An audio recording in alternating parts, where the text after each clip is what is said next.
ইরানকে ধ্বংস করতে ডোনাল্ড ট্রাম্প যে ছক এঁকেছিলেন তা এখন উল্টো তার জন্যই এক মরণ ফাঁদে পরিণত হচ্ছে। অপারেশন অ্যাপিক ফিউরির মাধ্যমে তেহরানকে কাবু করতে গিয়ে তিনি আসলে নিজেকেই এক জটিল খাঁচায় বন্দি করে ফেলেছেন, যার চাবিকাঠি এখন আর তার নিজের হাতে নেই। এই খাঁচা থেকে বেরিয়ে আসার জন্য তিনি এখন ছটফট করছেন ঠিকই, কিন্তু যুদ্ধের দাবানল আর বিশ্ব অর্থনীতির টালমাটাল পরিস্থিতি তাকে এক অন্ধকার কানাগুলিতে ঠেলে দিয়েছে।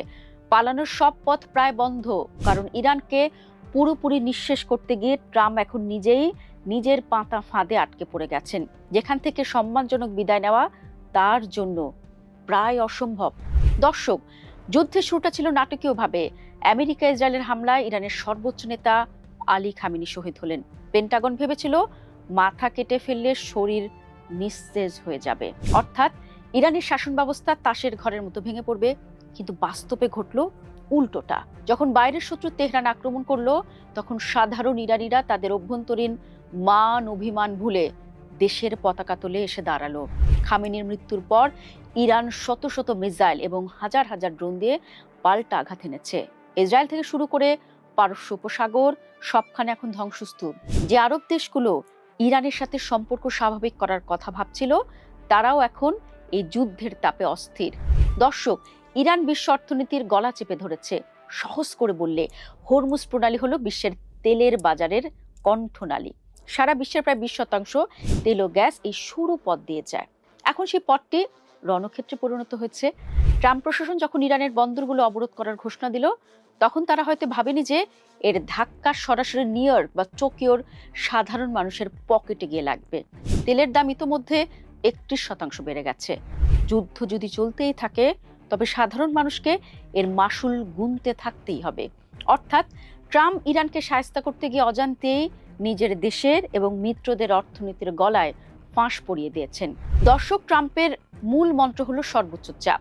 অর্থাৎ কাউকে যদি এত জোরে চাপ দেওয়া হয় যে সে আর শ্বাস নিতে না পারে, তবে সে একদিন না একদিন আত্মসমর্পণ করবে। কিন্তু ইতিহাসের পাতা উল্টালে দেখা যায় 2003 সালে ইরাকে সাদ্দাম হোসেনকে সরিয়ে গণতন্ত্র আনার যে স্বপ্ন আমেরিকা দেখেছিল, তা দীর্ঘস্থায়ী দুঃস্বপ্নে পরিণত হয়েছে। আফগানিস্তানে 20 বছর লড়াই করেও শেষ পর্যন্ত আমেরিকাকে তল্পি তল্পা গুটিয়ে ফিরতে হয়েছে।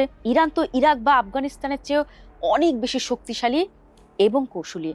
8 বছর ইরাকের সাথে যুদ্ধ এবং দশকের পর দশক নিষেধাজ্ঞা সহ্য করে একটি দেশ কেবল আকাশপথে বোমা মেরে আত্মসমর্পণ করবে, এমন ভাবনাকে বিশ্লেষকরা কৌশলগত ভুল হিসেবেই দেখছেন। দর্শক, ট্রাম্পের সামনে এখন 3টি পথ খোলা। আমেরিকান প্রেসিডেন্ট এখন কোন দিকে যাবেন? প্রথম পথ, নৌ অবরোধ করে ইরানকে পুরোপুরি একঘরে করে দেওয়া। কিন্তু এতে চীন ও রাশিয়ার মতো দেশগুলো আরো সক্রিয় হয়ে উঠবে। চীন নিজেকে এখন বড় মধ্যস্থতাকারী হিসেবে জাহির করছে, যে আমেরিকার বিশ্ব নেতৃত্বের জন্য বড় হুমকি। দ্বিতীয় পথ হলো সরাসরি ক্ষমতার পরিবর্তন। আমেরিকা যদি মনে করে তারা ইরানের স্থলবাহিনী পাঠিয়ে সরকার বদলে দিবে, তবে সেটি হবে বিংশ শতাব্দীর সবচেয়ে বড় ট্র্যাজেডি। 9 কোটির বেশি মানুষের একটি দেশে কোনো শূন্যতা তৈরি হলে সেখানে যে বিশৃঙ্খলা তৈরি হবে তা সামলানোর সাধ্য বর্তমান বিশ্বের নেই। তৃতীয় পথ, বাস্তবসম্মত আলোচনা। এটি একমাত্র পথ যা রক্তপাত কমাতে পারে। কিন্তু সমস্যা হলো ট্রাম্পের দেওয়া শর্তগুলো। তিনি চাইছেন ইরান পুরোপুরি আত্মসমর্পণ করুক, তাদের পরমাণু কেন্দ্র বন্ধ হোক, মিসাইল প্রোগ্রাম শেষ হোক এবং হরমুজ প্রণালী নিয়ন্ত্রণ ছেড়ে দিক। অন্যদিকে ইরান চাইছে যুদ্ধের ক্ষতিপূরণ এবং ওই অঞ্চলে তাদের প্রভাবের স্বীকৃতি। এই দুই মেরুর দাবি মেলাতে গেলে ট্রাম্পকে তার ইগো কমাতে হবে। দর্শক, ইতিহাস আমাদের শেখায় আমেরিকাকে বারবার যে জিনিসটি ডুবিয়েছে তা হলো পরদিন কি হবে তা না জানা। আমেরিকা বোমা মেরে একটি শহর গুড়িয়ে দিতে পারে, কিন্তু সেই ধ্বংসস্তূপের উপর শাসন করবে কে? ইরান যদি একটি ব্যর্থ রাষ্ট্রে পরিণত হয়, তবে মধ্যপ্রাচ্যে জুড়ে যে মানবিক বিপর্যয় তৈরি হবে তার ঢেউ ইউরোপ বা আমেরিকা পর্যন্ত পৌঁছবে। এই যে এতক্ষণ এত কথা বললাম, এতে কি বোঝা গেল? ট্রাম্প এখন এমন এক খাঁচে আটকা পড়েছেন, যেখান থেকে বের হতে হলে তাকে একটি অসম্মানজনক চুক্তি করতে হতে পারে। কেন অসম্মানজনক?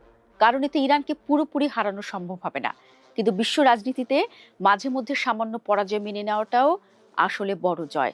হরমুজ প্রণালী সচল রাখা এবং বিশ্ব অর্থনীতিকে বাঁচানোর জন্য তেহরানের সাথে একটি মাঝারি মানের সমঝোতায় আসাই এখন সবচেয়ে বুদ্ধিমানের কাজ।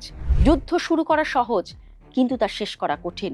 ট্রাম্প হয়তো ভেবেছিলেন তিনি ইরানের উপর অ্যাপিক ফিউরি দেখাবেন, কিন্তু 44 দিন পর দেখা যাচ্ছে সেই ক্রোধ এখন আমেরিকার নিজের দিকেই বুমেরাং হয়ে ফিরছে। পাকিস্তান মধ্যস্থতার জন্য এগিয়ে এলেও হোয়াইট হাউসের একগুঁয়েমি সেই দরজা বন্ধ করে রেখেছে। ইরান আত্মসমর্পণ করেনি, বরং তারা কামড়ে ধরে আছে।